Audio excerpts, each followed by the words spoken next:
Anak-anakku sekalian, tadi telah mendengar lantunan Al-Quran surah Al-Qari'ah. Kalian sudah hafal kan ya? Nah, dari surat itu marilah kita sama-sama untuk merenung sejenak. Pada hakikatnya, hidup di dunia ini hanyalah sebentar atau sementara. Tidak ada satu orang pun yang akan hidup selamanya di dunia ini. Tidak akan ada yang bisa selamanya, bukan? Nah, pasti kalian semuanya memahaminya. Oleh karena itu, sebagai umat Islam harus percaya dan yakin bahwa hari akhir itu kelak pasti akan datang. Manusia akan dibangkitkan di alam kubur untuk nanti akan menerima pengadilan Allah Subhanahu wa taala.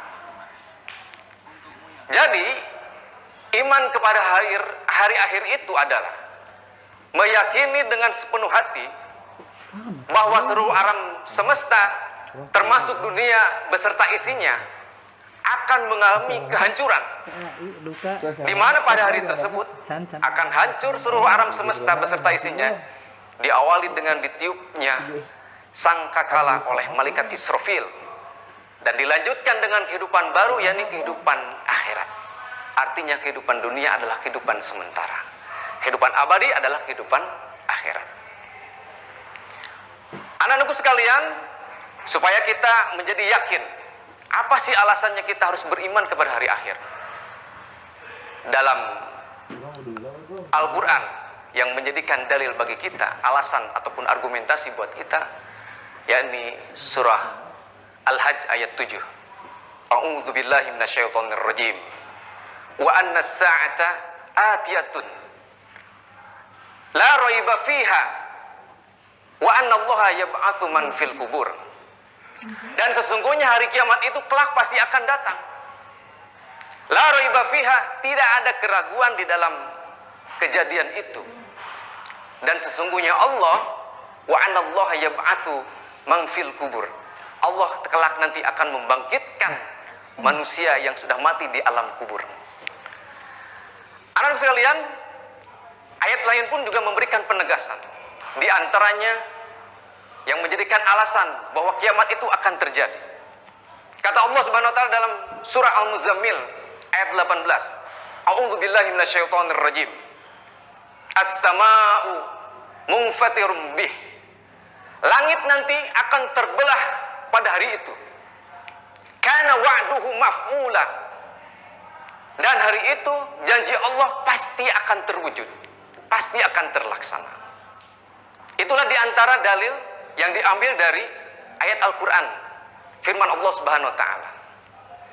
Anak-anakku sekalian, ada juga dalil yang lain yang menjadikan alasan buat kita. Dalil secara akal, secara logika. Bapak mengutip penjelasan dari ahli astronomi.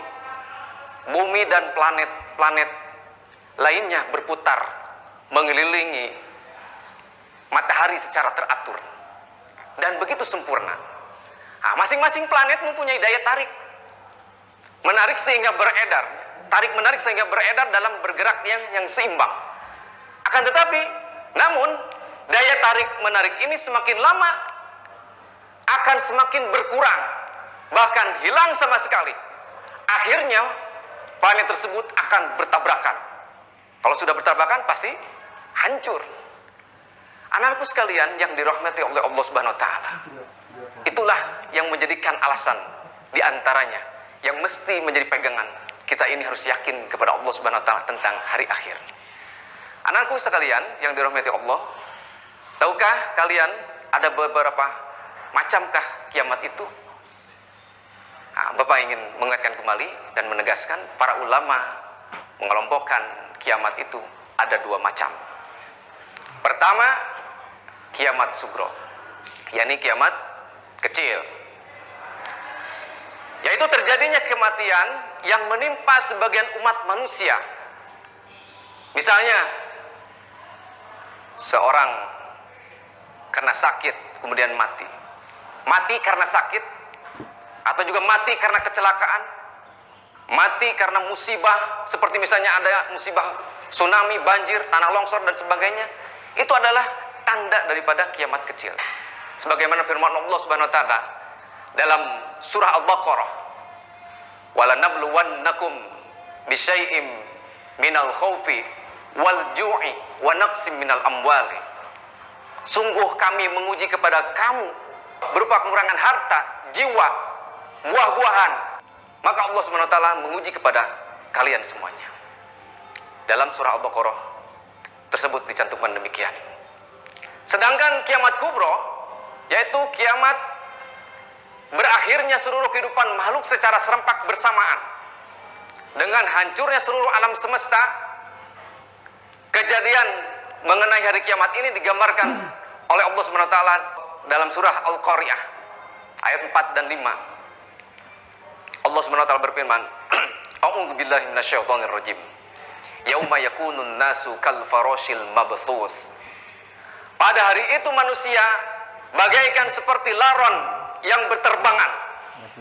Fatakunul jibalu kal ihnil mangpush. Gunung-gunung diterbangkan seperti bulu-bulu yang dihamburkan. Itulah ayat Al-Quran dalam surah Al-Qari'ah. Sementara surat Al-Zalzalah pun memberikan penegaskan bagaimana gambaran nanti kelak akan terjadi hari kiamat.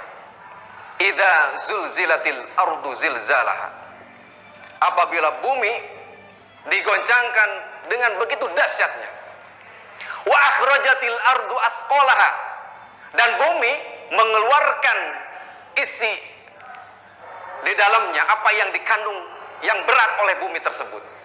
Baik anak sekalian, tentang hari kiamat itu Rasulullah SAW, sekalipun Rasulullah, beliau tidak mengetahui kapan kiamat itu akan terjadi.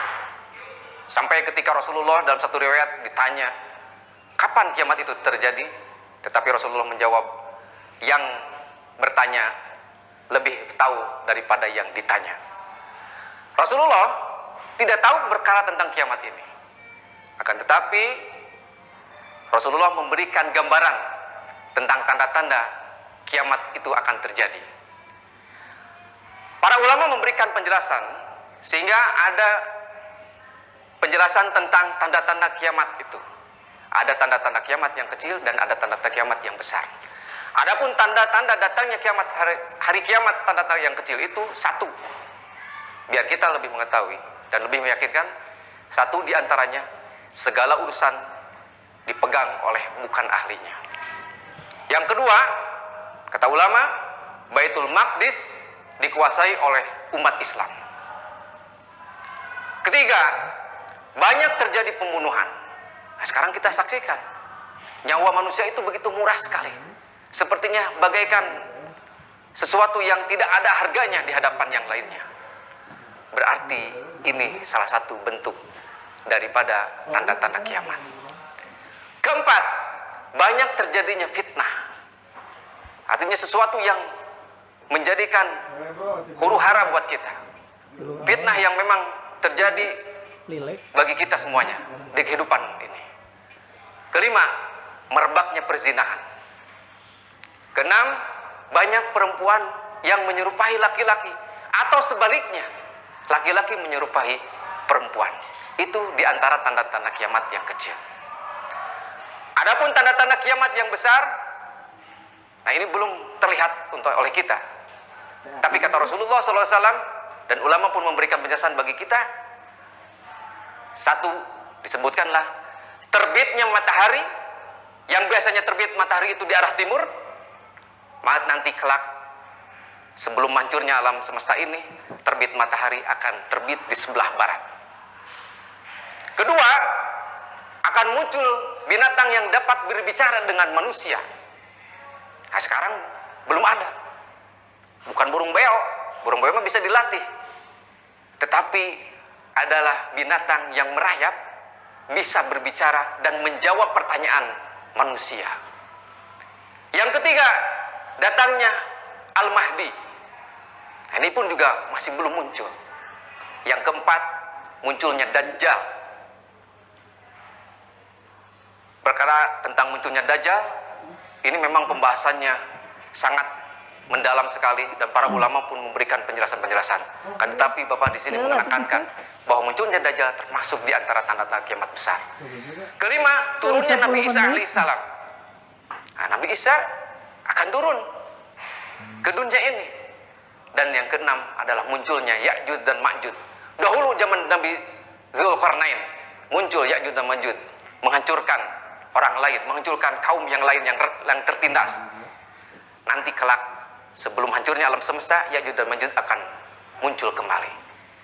Anak-anakku sekalian yang dirahmati oleh Allah SWT, nah, barangkali penjelasan dari Bapak tadi mudah-mudahan yakin bahwa hari akhir dan rangkaian peristiwanya kelak pasti akan terjadi. Setelah kamu dapat mengetahui perbedaan antara kiamat sugro dan kiamat yang besar ataupun kiamat kubro. Tentunya orang yang beriman itu pada hari akhir, orang yang beriman pada hari akhir itu akan menjauhi segala perbuatan kezaliman, akan menjauhi perbuatan yang termasuk perbuatan kemaksiatan, dan senantiasa melakukan amal soleh. Sebab dia meyakini kelak nanti akan berbuah manis di yaumil akhir. Oleh karena itu, kita semuanya, kalian sebagai seorang pelajar, mudah-mudahan menyiapkan hari ini, waktu ini yang bermanfaat untuk senantiasa beramal soleh. Minimal misalnya menjadi seorang pelajar yang baik, berbuat baik kepada kedua orang tua, mudah-mudahan akan berbuat manis di akhir kelak. Demikian pembelajaran hari ini, pembelajaran kita pada materi kali ini, semoga bermanfaat dan tetap menyenangkan, dan semangat belajar, semangat terus belajar untuk kalian semuanya. Aqulu qouli hada, astagfirullah li wa lakum. Wassalamualaikum warahmatullahi wabarakatuh.